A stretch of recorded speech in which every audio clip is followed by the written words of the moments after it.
Everything inside, every memory, every photograph, every piece of family history was destroyed with it.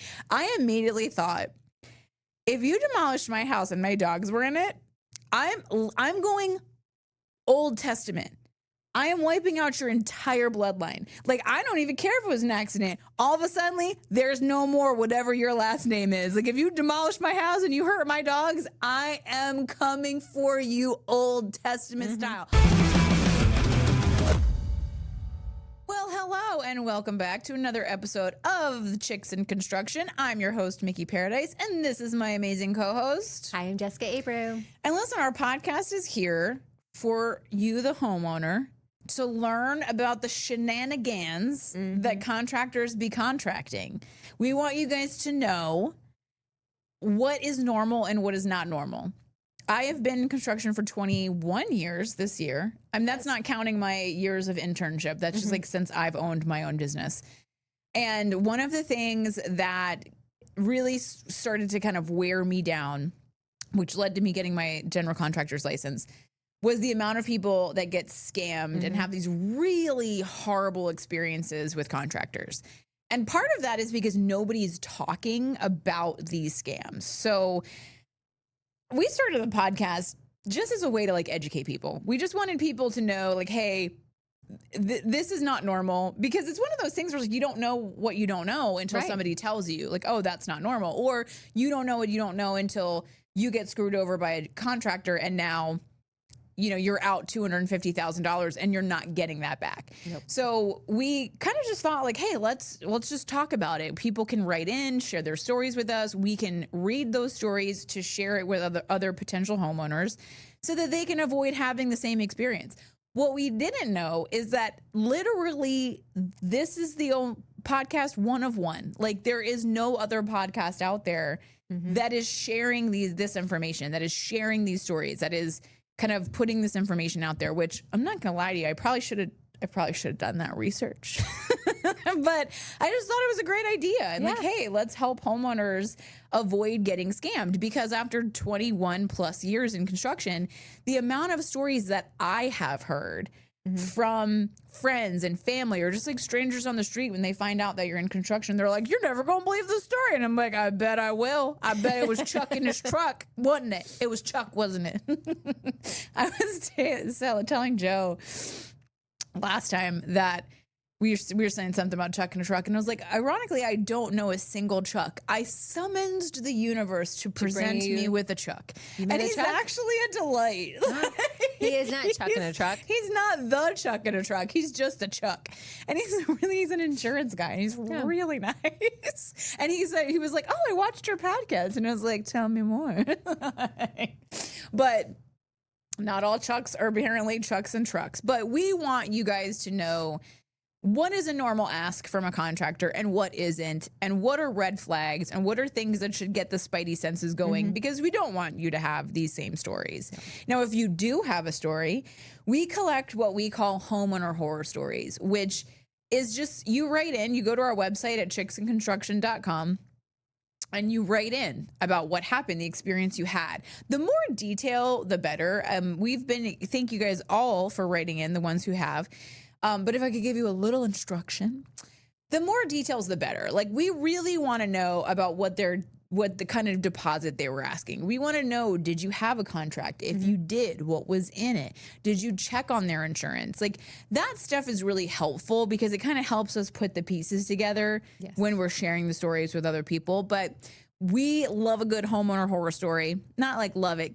We love to share it with other people so we can hopefully impact other people not having the same experience. I'm not gonna lie to you either.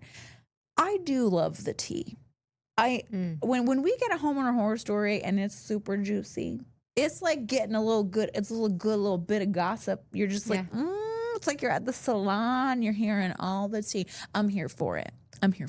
I also enjoy the idea of airing out someone's dirty laundry. Okay, I am a vengeful woman.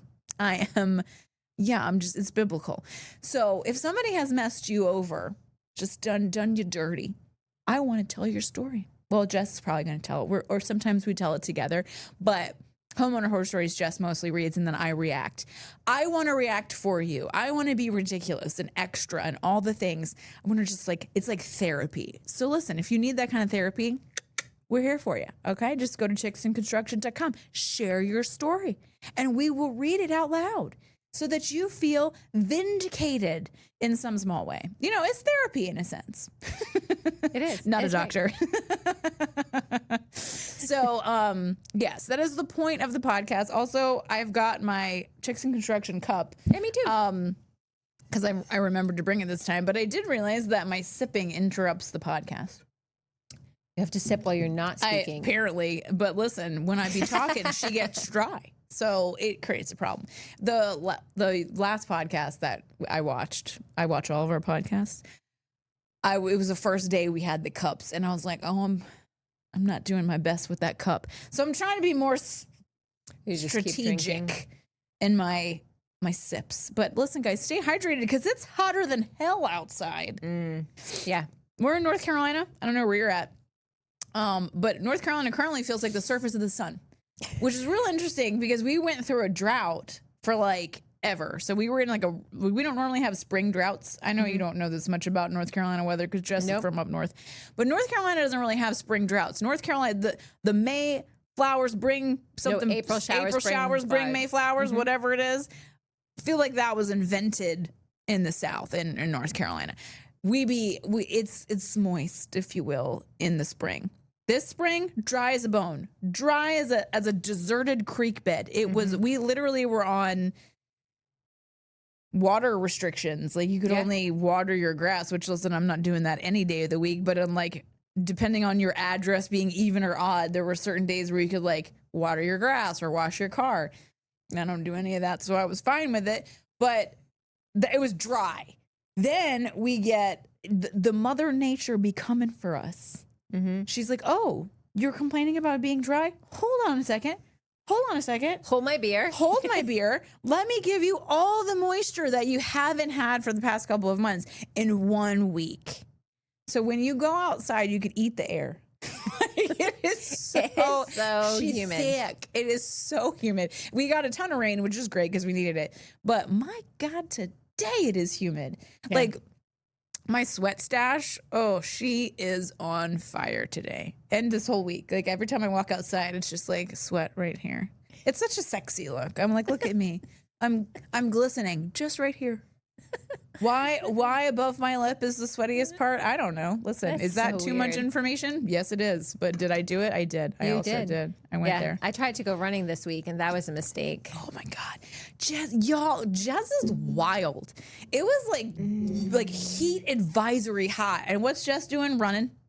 She's like Forrest Gump. I'd be running. I didn't even look to see what it was like. In my house, I was cold. I was in sweatpants and a sweatshirt because You're like, it's great the to freaking run Arctic. outside. And The Arctic. and I looked outside, and it was in between rainstorms. So I was like, okay, perfect. A little sun coming out, but it was still a little cloudy. Yeah. So I threw on my running gear, and I went outside, and I started running, and I was like, this was a mistake. Just the running was a mistake. Well, Jess loves to run though. She's listen, when the zombies come, Jess is gonna be ready. When I'm gonna immediately get my brain eaten. yeah. Immediately. Well, like maybe not, because you just have to not be the slowest. Oh, that's true. So as long as you can get in front of somebody slower than you. And listen, I'm evil. I will throw somebody in front of a zombie to save my own life. I'm not gonna lie. Yeah. I mean, it's never happened yet. Knocking on wood. There's still time. But yes, it is quite hot outside. Yeah. It's disgusting. My best friends, they went to Alaska last week, and so it was freaking freezing. It was probably Alaska hot, but it was for them very cold because they came from here, from the south. I learned about something. This is tied to zombies. There's something called zombie fire. Right, this is what they told me. Okay. Apparently, if a fire gets caught in between the permafrost, which, listen, I don't know enough about that, it will just hang out there Until And it defrosts. As it defrosts, it will pop up in other places. So you could have a fire here and it goes under the permafrost and it's like, oh, I'm just a little fire in the permafrost. And it will spread until to a place that is defrosted and just pop up fire. I can't. No, absolutely not.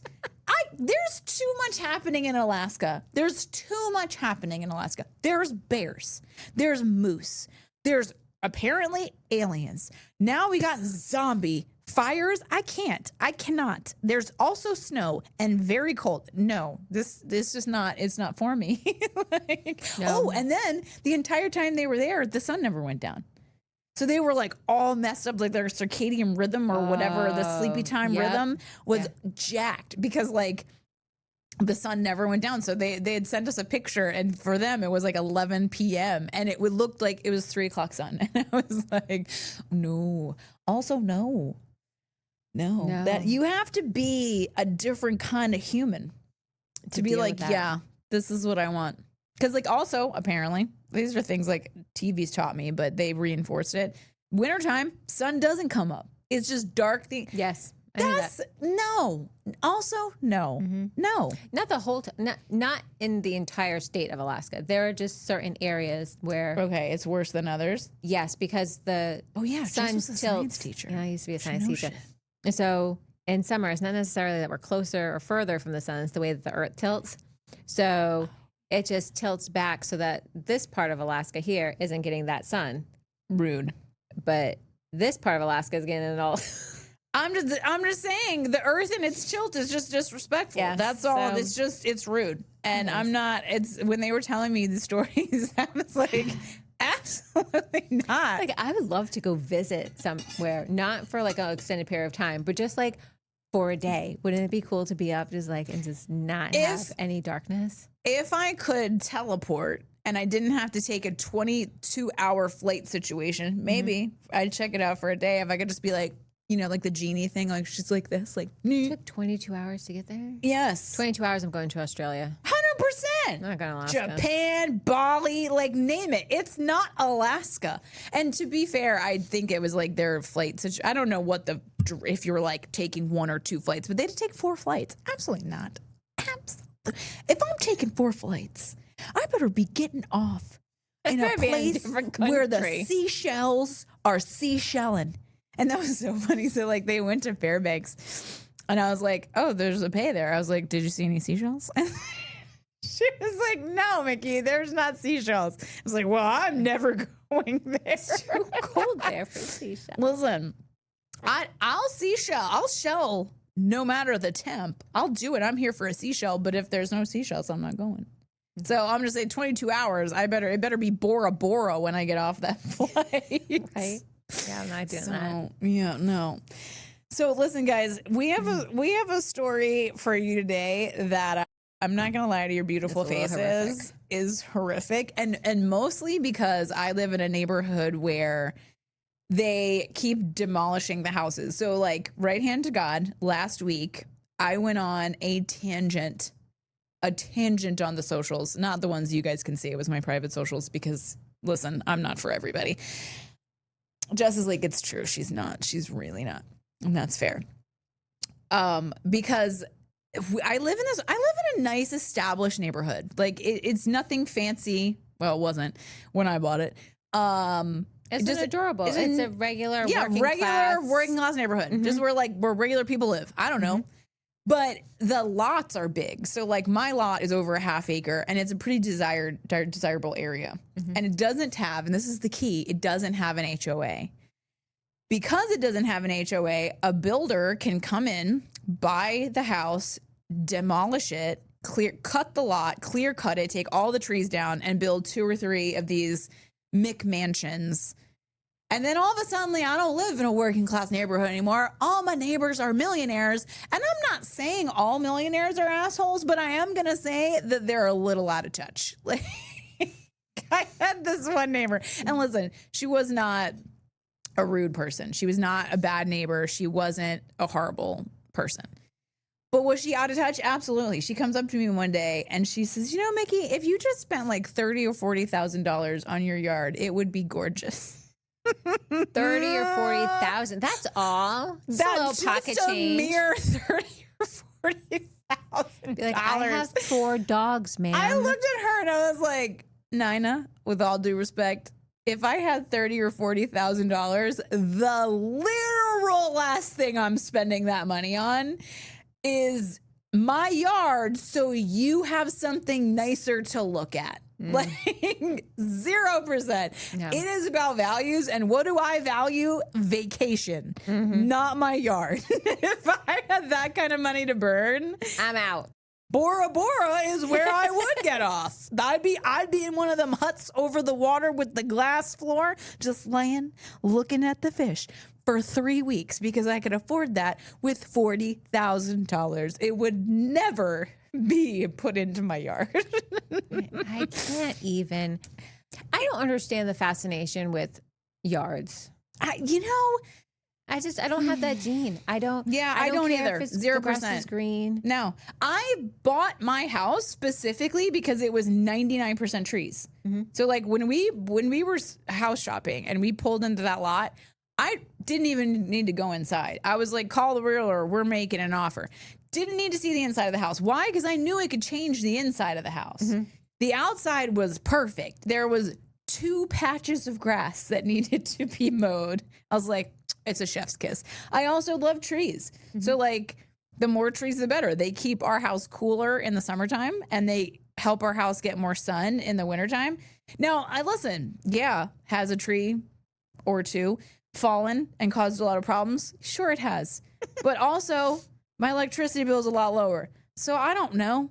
Listen, I like trees. I like to breathe. There's also that. So I'm just saying. So with that said, I live in this neighborhood where now they're building all these mini mansions. And a week ago, the builders have bought 4 or 5 houses in our neighborhood. 4 or 5. And they're just demolishing them. And so what's I learned this. They demolish them really quickly and would just leave the lot empty because if the house is there, they have to pay property taxes on it. Right. So they buy the house and it just gets demoed. And these aren't good houses. Like they're not shacks. Yeah. They're not trash. And they were built before they used toothpicks and splinters. Exactly. To make a house. The framing alone in this house is like it's framing that you can't get anymore. Like they don't dry lumber out the way they used to. So I was driving, I think I was going to the gym, which was a very rare occasion for me. And I noticed this house, it had been completely demolished. Like they're not trying to save anything. They're not trying to like have somebody come and take out the windows or they're just filling the landfills. So the idea of houses being demolished in any setting is, I'm not going to lie, wildly triggering. And this one, the title of this episode is The House That Shouldn't Have Been Demolished. Shouldn't. Should just not. sit with that. I'm reading this going, what? You had to put up a sign in front of you. Like, did you demolish my house? I'm coming for your whole family. I just can't even imagine. I cannot even imagine just coming home and like your house is just not there anymore, which sadly is exactly what happened. This is the wrong house demolition disaster. So imagine pulling up to your family home and realizing it's gone. Not damaged, not vandalized, literally gone, reduced to rubble because a contractor demolished the wrong house. This is so real to me. Like it's living in my chest. Everything inside, every memory, every photograph, every piece of family history was destroyed with it. I immediately thought, if you demolished my house and my dogs were in it, I'm going Old Testament. I am wiping out your entire bloodline. Like, I don't even care if it was an accident. All of a sudden, there's no more whatever your last name is. Like, if you demolish my house and you hurt my dogs, I am coming for you Old Testament style. Eye for an eye style. So I'm just, y'all been warned. Don't come for my house. Do not demolish Mickey's house. Not with my babies in it. I mean, not ever, but also not with my babies in it. So today's story honestly feels unbelievable. It does. Because this isn't fraud in the traditional sense. This is a catastrophic negligence. I literally am just like, what? I don't even understand how this happens. So this happened in Atlanta, Georgia, which I'm like, what are we doing? I was just there. Oh, were you? Oh, yeah, you were. Yeah, not so long ago. She loves going on little trips. And take her little family. So the homeowner inherited this property from family. The house wasn't just real estate. It was history. It was full of memories and connections to loved ones. And then one day, a demolition crew arrived at the wrong address. According to reports, the crew began tearing down the home without verifying critical details, like the address. Like, this isn't how Amazon actually accidentally delivered your package to your neighbor's house. The demolition crew did not verify their address, which... Was it like next door? We haven't gotten to that. I'm not sure yet. But let me just, like, I cannot even... Part of why this is, like, so real for me is, like, this is... Construction people are... The details and the devil, they don't care where the devil is. If it's in the details or not, they don't care. They're not paying attention. So, like, could I 100% see my guys demolishing the wrong house? Yes. Thank God we don't do that, because this is a true story. I had my hangers hung the drywall in the wrong house once. So we were doing a house for Habitat. And there was like a couple houses on the street that were like in drywall phase. Okay. And I get a call from some builder I don't work for. And he's like, hey, I don't know if you're giving me a gift, but your drywall hangers just came and hung the drywall in my house. I was like, come again? Can you just go do the 1-2 doors down? Because like, that way we're even Stevens. That's exactly what happened. Did it? Yes. I love it. I was like, can you just have your crew? And they were like the same layout and everything. I was like, can you just have your crew go hang my house and we'll call it's for Habitat for Humanity.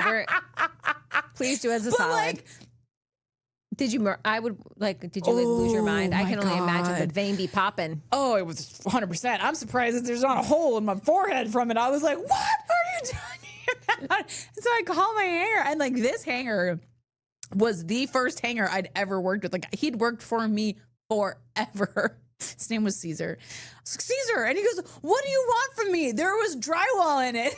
I was like, I want you to check the address. And to be fair, especially in a new construction home, it's not address. They don't necessarily have the address on there yet, because like it depends on like what process the paint is in.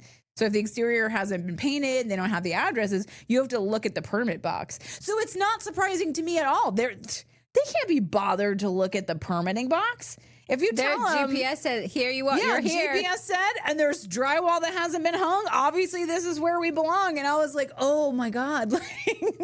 So when I tell you that this could really happen in real life, as it did in the story, but like it could happen to anybody, I'm not kidding you. So I can't. It's not. So the question that everybody asked is, how does this even happen? Because demolition isn't supposed to happen casually. There's supposed to be permits, verification processes, address confirmations, utility coordination. And somehow those safeguards failed. So like, imagine they're just tearing into a house that has full power. Yeah, like how no one got wildly electrocuted, or a fire started, or a flood because like the water. Me. Yes, like I just literally can't. So the homeowner reportedly lost personal belongings, sentimental family items, and irreplaceable memories, and emotionally, that's the part that money can't fix. Yeah, because you can rebuild a home, but like all the family memories that are in there, and like I make photo books. Oh yeah, of every single trip. Jess mom's hard. Like she mom's hard. And like if there was a fire, I 100% after my kids are safe. Yeah, after the babies are safe, and my husband. Listen, he on the shit list lately. I'm just saying, Brad, you better watch yourself. He's fine. He'll be out there first anyway with the kids. I'm going to get. He'll be like, Jess, get the photo books. I got the kids. Yeah. Yeah. I'm going to take those because those have all of our memories. I'm like, I don't really have other heirlooms. Yeah. But I know that there are families that have so many heirlooms that they keep. We were poor, so. Well, I have things like I'm not super sentimental about like I do have some photo books. Like I discovered one the other day about my Mastiff Daisy, who was honestly the best dog. Bless you. Thank you. Daisy was the best dog ever. And I was like cleaning something out and I came across a photo album I made of her and I was like, Daisy. But so my older sister passed away when I was 14 and that was a million years ago. So like as you get older and like time goes by and you move different places, like you lose things. I have this little box of like stuff from my sister. And like if that stuff was destroyed, I don't like you literally cannot replace that. She is gone. So it's like I could really see how devastating this would be. Not just on the fact that like all of your belongings are gone, but like things that are truly irreplaceable. And just you just have to live without them now. Like there's just no way to get them back. So it's like this is alarming on a lot of levels. Partially because, like, honestly, I think it could happen more than it does. So what was the contractor's response? So after the mistake became public, questions exploded. Who approved the demolition? What was the permit wrong? Did the crew verify the address? Did anybody double check the property? 100% no. It seems like the answer to that is no to all of those. Probably not. But that's where the story becomes incredibly important for homeowners. And this is where like failures stack up. So construction disasters usually aren't one mistake, which we have talked about many times. It's a chain of failures. Someone assumes someone else checked. You know, just like my hanger assumed because there was drywall that hadn't been hung. Okay, hung. Okay, this means this is the house that I'm supposed to be at. Not necessarily. Someone assumes somebody else checked. Someone skips verification. Someone rushes, and suddenly a family home is gone forever. Like, I can't even imagine. It's hard to say like red flags. What are the red flags? You didn't hire anybody to tear your house down. So like where was this story from? Atlanta? So it was in Atlanta, Georgia. Yeah. To be perfectly honest, I have been slacking on my research a little bit. I have been doing so much stuff for work that it has been harder to like do the in-depth research. So Jess is going to jump on that really quick, but I don't think it's fair. Like there's no red flags. Somebody tore your house down.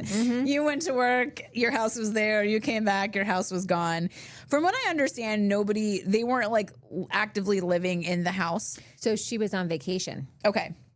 She was on vacation and it was a private construction crew had mistakenly demolished her longtime family home. The workers did admit to being at the wrong address. They packed up their equipment and left. Oh my God. The demolition company, though they reportedly failed to contact the homeowner following the incident, the city, to add insult to injury, the City of Atlanta's Department of City Planning issued a citation and a stop work order to the woman, threatening her with fines for the mess and ordering her to clean up the rubble and secure permits for the demolition that she didn't even authorize. Oh my God. This just keeps getting worse. Other similar incidents. This mirrors a couple of other well-publicized incidents in Atlanta. People in Atlanta, put signs on your houses. Do not You tear my house down. Old school. We're taking it back to the First Testament. In 2023, a man sued the city after city code enforcement accidentally sent demolition notices to the wrong addresses, resulting in the city tearing down his century-old home. In 2025, another Southwest Atlanta property owner stopped a city crew from demolishing his newly built home after they claimed his permit had expired. How do you demo a home? Listen, I know Atlanta is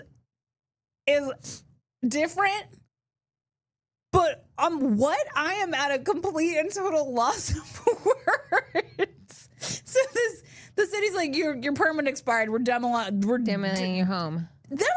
So there was a situation in Durham here where a general contractor built 2 properties that they did not do like a perk test, like to see if they could put in a septic, like if it was suitable for septic. He just like built the houses and we're like, I'm sure it'll be fine. So it turns out the soil was not suitable for septic, so he could not get a septic permit. So he built these 2 fully like livable houses, except for they did not have water. Oh. So do you know how long it took those properties to get demolished? 10 years. Holy crap. So it took them 10 years. And it was mostly because the people in the neighborhood or like surrounding them were complaining because like migrants were living like breaking into the houses and living there. And it was creating like a safety issue. Honestly, if that hadn't happened, those houses would probably still be there. So like the fact that the city was like, oh, your permit's expired, we're tearing your house down. What are you talking about right now? Yeah. So she didn't live in the house. The house had been boarded up for 15 years. Okay.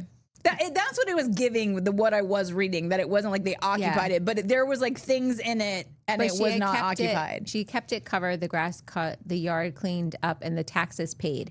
She says she had happy memories of the home, describing it as a fun place where the family had a lot of good times. Oh my gosh. In particular, it reminded her of her husband who had died years ago. Oh, she's like, it's hard to believe somebody just thinks they've got the right to come out and tear something up and then just walk away. She said, claiming the contractors did not apologize for their error or mistake or make a timely offer to fix their mistake. When the news station contacted the Atlanta-based contractor, they said they were investigating the matter and working to rectify it. So yeah, and then like the city did. I'm like trying to calm my blood pressure down right now. The city did send a citation. To her. I can't. Yeah, the correction notice affords the property owner the opportunity to bring the property into compliance. No citation has been issued to date. The structure on the property was demolished without a permit, which is a violation of city code. The property owner is responsible for their property and for any violations that occur pertaining to the property. Okay, but so first they trespassed. So one, I'm going to have you arrested. You've trespassed on my property and you did, I would call this grand larceny or whatever the legal term for like that level of it's like vandalization. Like they demolished your house.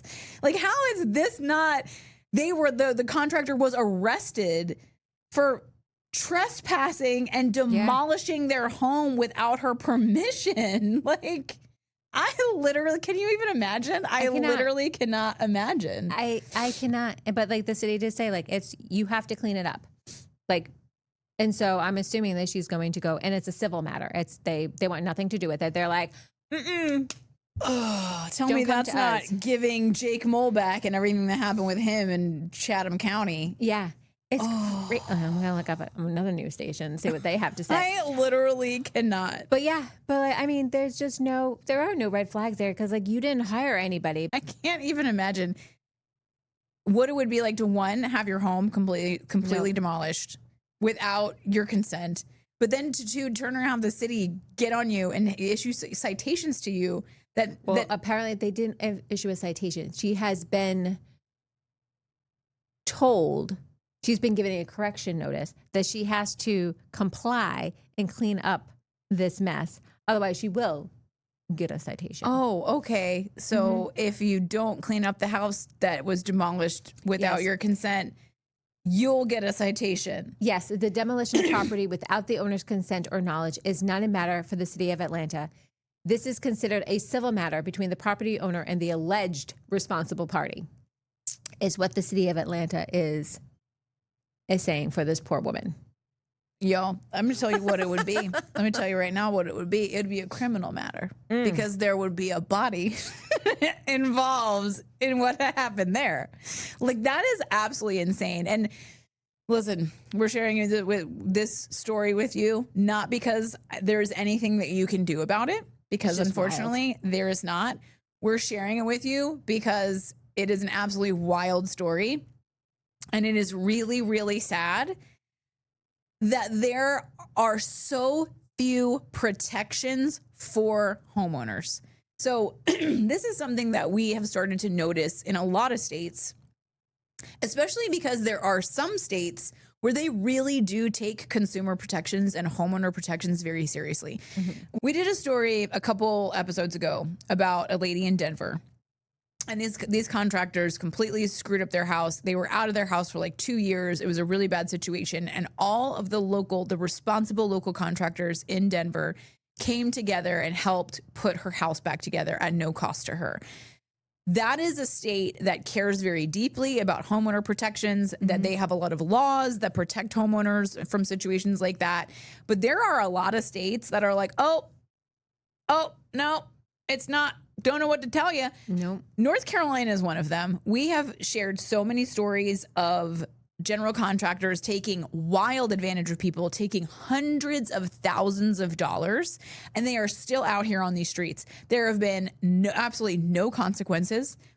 There was no criminal investigation, absolutely nothing. Now, there have been stories that we have shared with you guys in other states where people were charged, people went to jail. But there are a lot of states out there that there is absolutely no protections for you as the homeowner, that contractors can just literally tear your house down, and it is now your financial responsibility to clean up the mess. Like, that is absolutely insane. So it's one of those things where, is there anything you can do about somebody just like showing up and your house has been demolished? No. But it's important to know depending on the state that you're in, how much consumer protection really exists for you. And I think the more that we've been doing the podcast and the stories that we're kind of getting from all over the country, you really see that there are certain states that have laws in place. Like South Carolina is a state that has a lot of laws in place that if a general contractor or a contractor screws you over and steals from you, there's a lot of different criminal charges that can be brought against them, and in many cases are brought against them.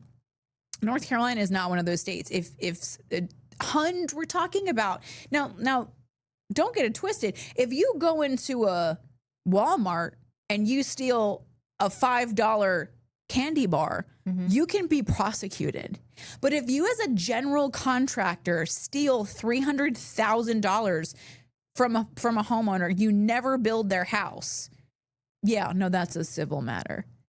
What are we even talking about? It is absolutely insane. So I think it's really important for you guys to understand definitely the state that you live in. Apparently Atlanta is pretty wild for people just tearing down people's houses. It's crazy. That is absolutely insane. Well, they also did, like, the city did it to a guy. Wow. They demoed his house, and then first the city demoed his house. Now they are trying to foreclose on the property to pay the $68,000 in demolition costs. What? That happened in 2023 too. Atlanta's be out here they were having a year. Wow. So listen, if you're thinking about moving to Atlanta, get some protections on your house. Take it into consideration that they could just tear your house down and then make you pay for it. I can't even imagine that. So I know this wasn't the most juicy story, but when I saw house demolished without somebody's consent, I was like, we're sharing that story on the podcast. That's crazy. So if you have a great story, we would love it if you would share it with us. You can go to chicksandconstruction.com. You just scroll down. There's a little form where you can just share your story. Jess will never say your real name because she's just not about that life. And we will share it with you so that other people can learn from your mistake, because learning the hard way is in fact overrated. So Jess, where can they find us on the socials? On Facebook, LinkedIn, and Instagram is at Chicks in Construction Podcast. On TikTok is at Chicks in Construction. All right, guys, we will see you on the next one. Bye. Bye.